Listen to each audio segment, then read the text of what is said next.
Hinaluan ng Filipino traditions and customs ang Philippine adaptation ng hit Thai film na P-Mac. Hindi naman maiwasang makaramdam ng pressure ang mga cast nito. Nasa frontline ng balitang yan, si MJ Marfori. More Pinoy feels, kaya may Filipino folklore pang ipapasok sa Philippine adaptation ng Thai blockbuster horror romance comedy film na P-Mac. Meron daw kasing cultural references ang pelikula sa Thailand na wala naman sa Pilipinas. Kaya sa version natin, magiging very Filipino ito. Very iconic kasi yung black teeth sa sa Thai.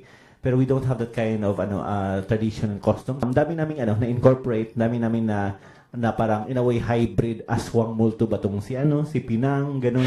At dahil highest grossing film ito sa Thailand, pressured daw ang cast, led by Bea Binene at Wilbert Ross. Meron po akong mga kaibigang Thai.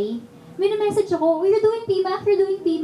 So, ibig sabihin, the fact na nakakarating sa kanila, nagagawin natin yung isa sa mga pinakasikat at top grossing film nila, di ba?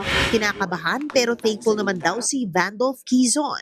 Nang-change na ako ng genre eh. Drama na ako eh.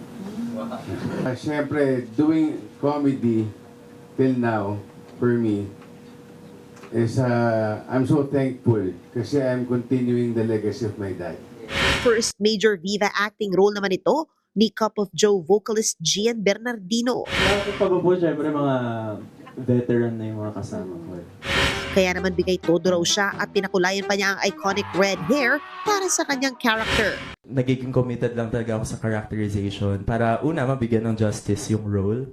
And pangalawa, para mabigyan ko ng justice yung standard na naset ng original film. Exciting talaga ang very Pinoy na adaptation ng P-Mac, kaya abangan yan soon in cinemas. Nagbabalita mula sa Frontline, MJ Marfori, News 5. Mga kapatid, Jervy Wrightson po. Eto na nga. Para sa latest showbiz news at iba pang K-alaman, mag-follow at mag-subscribe na sa social media pages ng News 5.